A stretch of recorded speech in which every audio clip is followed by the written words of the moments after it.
Yerden nur alıp enmişik yere, Oğuz atam kurdu kutlu bir töre.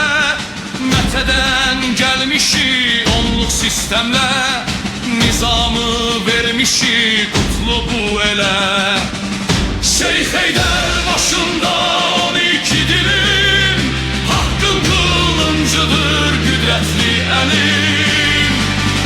Xətayı eşqiyle kızılbaş olduk, Dünya mülkünde biz tek hakim olduk. Mehmandarov yazdı her bir fermanı, Türkçe'ye tapşırdı ordunu canı. Şıklinski ağlıyla toplar güradı, Zulmün galasını her yerde yardı. Nuru Paşa geldi, xilas getirdi, Bakı semasına güneş yetirdi. Resulzadəmdir, uca ulduzdur, Bir kere ucalan bayraq namusumuzdur. Azerbaycan ordusu, Hakkın ordusu, Her Türk'ün kalbinde zafer arzusu. Demir yumruk endi, Turan kuruldu, Şehitler kanıyla dastan çağrıldı. Oğuz'dan bugüne yolu bir olay, Bütün Azerbaycan son menzil tuman.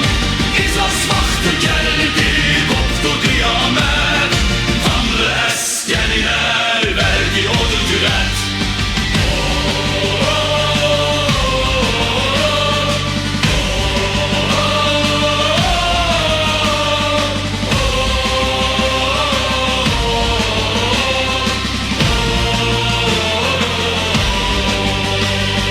Demir yumruk oldu gelebe ismi, Silindi düşmenin murdar o cismi. Haroklar, zerbeler göylerde yandı, Şuşanın bağrında atlar da yandı. Azadlık nefesi geldi her daşa, Zafer yaraşandı her Türk kardeşa. Elçi bey dilinde müqəddəs dilək, Bütöv bir vətəni gel birgə sevək.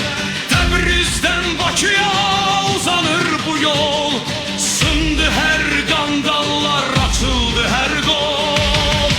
Ulu Türk sesidir qayıt güdretim, Sefer çalmaq mənim əsil xislətim.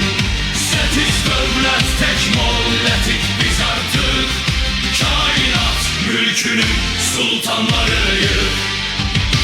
Elçi bey dilinde müqəddəs dilək, Bütöv bir vətəni gel birgə sevək. Təbrizdən Bakıya uzanır bu yol, Sındı her qandalar, açıldı her dur. Oğuz'dan bugüne yolu bir olan, Bütün Azerbaycan son menzil turan. İzas vakti geldi, koptu kıyamet, Tanrı eskerine vergi o ücret. Tanrı eskerine vergi o ücret. Şüphesizdir ki bir gün hakikat parıldayacak, azatlık esasını, Birleşmiş Milletler prensipini ve insan haklarını tutan taraf kalıp gelecektir.